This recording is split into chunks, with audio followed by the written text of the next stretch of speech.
Assalamualaikum warahmatullahi wabarakatuh. Alhamdulillah, assalatu wassalamu ala rasulillah, la hawla wa la quwwata illa billah. Bersama saya Zulkarnain El-Maduri, lagi-lagi ngelanturnya Idrus Ramli berbicara Palestina, kemudian menyelipkan persoalan akidah Wahabi yang menurut Idrus Ramli, CS dan grupnya yang suka mengada-ngada dan ngawur, itu menyebut akidahnya Wahabi Tuhannya berambut kerinting. Ini sudahlah menjadi berambut keriting, ini sudah lama diangkat oleh Idrus Ramli. Nah, tentu tujuannya tidak lain yaitu ingin menyatakan bahwa akidah Wahabi itu adalah akidah sesat. Mengapa kemudian membantu Israel dan memusuhi Palestina? Karena akidahnya menurut Idrus Ramli sama dengan Yahudi. Cara berpikir sumbu pendek ini memang cukup luar biasa ya, dalam menggembar-gemborkan berita tidak benar. Bagi Idrus Ramli, berbuat dosa kepada Wahabi itu adalah sebuah pilihan.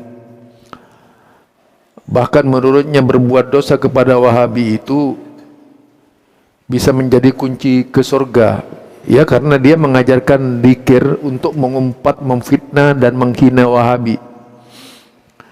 Bagian dari balas dendam yang dilancarkan oleh kelompok Kuburiyun, ya.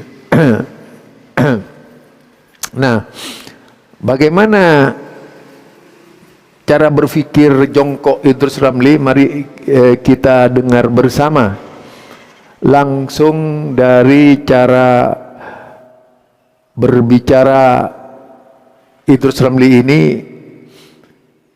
yang sebenarnya sangat menyakiti hati umat Islam yang berbeda pendapat dengannya. Dan itu memang dicari oleh Idrus Ramli agar kelompok selain mereka ini sakit hati gitu.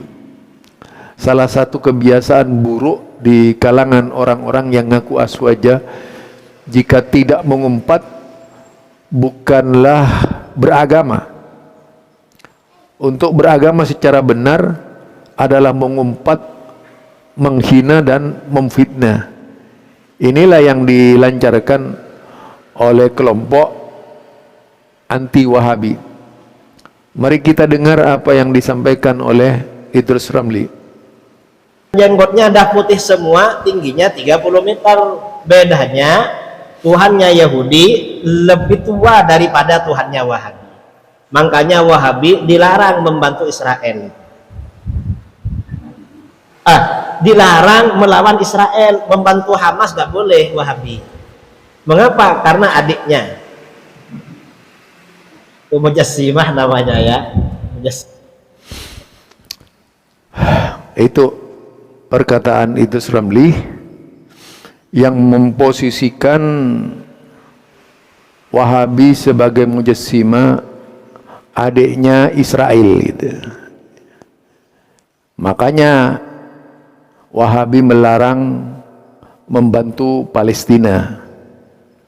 Ini sebuah penjelasan yang sangat ngawur dan tentu saja keluar dari kebenaran, ucapan yang tidak selayaknya keluar dari mulut seorang yang dikiaikan ya, tapi ngajari umatnya rusak itu.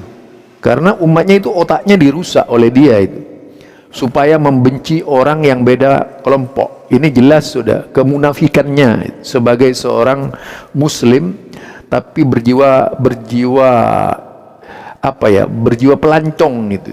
karena cara berpikir dan orientasinya mengaduk-ngaduk umat supaya umat ini membenci kelompok yang tidak disukainya. Itu ya, pengerahan massa model Idrus Ramli yang dilakukannya ya seperti itu.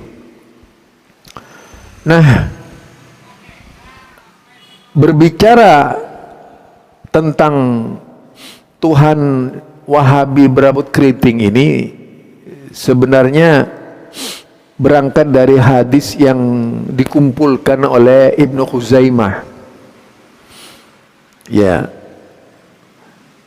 yang sebenarnya dinilai oleh Syekh Nasruddin Albani sebagai hadis yang gelap sanadnya, namun dipelintir oleh Idrus Ramli.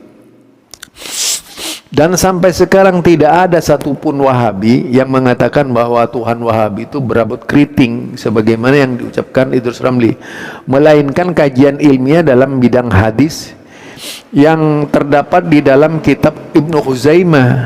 Mengapa tidak mengatakan Ibnu Khuzaimah itu yang mujassim gitu ya? Karena dia takut menghina ulama besar gitu, yang bukan kelasnya dia tentunya. Padahal Ibnu Khuzaimah itu sendiri menyebutkan hadis Tufail ini dalam kitabnya, yaitu kitab yang ditulis oleh Ibnu Khuzaimah, yaitu kumpulan-kumpulan hadis yang berkaitan dengan akidah gitu. Sayangnya Idrus Ramli ini pecundang gitu, yang dijelaskan hanya Wahabinya, tidak menjelaskan Ibnu Khuzaimah. Artinya korupsi kitab, dia sengaja menyembunyikan kitab yang menyebutkan Tuhan berambut keriting itu dalam mimpi. Nah, soal mimpi ini tidak ada pembenaran dari ulama-ulama sama sekali. Ya, mimpi hanya mimpi saja, bukan takwilnya harus sama dengan keadaan sadar. Itu sudah dijelaskan oleh para ulama. Meskipun demikian, ini sudah dipandang kalau hadis ini adalah gelap sanadnya. Tapi sayangnya Idrus Ramli karena terlalu bernafsu untuk mengalahkan Wahabi, bikin cerita bohong, cerita dusta, ya, yang kemudian menyeret-nyeret Wahabi ke dalam akidah Wahabi. Ini fitnah terbesar Idrus Ramli di zaman ini gitu ya. Inilah umat yang bisa merusak Islam ya, seperti Idrus Ramli sebenarnya, karena dia itu mengada-ngada, menambah-nambah berita. Tidak ada berita yang seperti itu di kalangan Wahabi, lalu dirubah kalimatnya dengan kalimat yang menurutnya itu lebih pas untuk menghina Wahabi. Jadi mengada-ngada. Sama halnya dengan Syekh Zaini Dahlan itu dalam kitabnya ya, Al-Fitnatul Wahabiyah, itu banyak bohongnya. Apalagi kalau Idrus Ramli, apanya yang bisa dipercaya? Wong kitab dari Ibnu Khuzaimah saja dikatakan Wahabi. Harusnya orang yang ilmiah itu dan memang benar-benar punya ilmu, dia akan mengkritisi kitabnya Ibnu Khuzaimah. Kalau perlu mengkritisi Ibnu Khuzaimah. Tapi amat disayangkan apa yang disampaikan oleh Idrus Ramli itu di luar nalar sehat gitu ya. Barangkali itu sedikit dari saya tentang Wahabisme yang apa namanya disinyalir sebagai bertuhan rambut keriting, sebagaimana yang dilontarkan oleh Idrus Ramli di tengah-tengah jemaahnya yang mabuk kepayang. Subhanakallahumma wa bihamdika asyhadu an la ilaha illa anta astaghfiruka wa atubu ilaik. Assalamualaikum warahmatullahi wabarakatuh.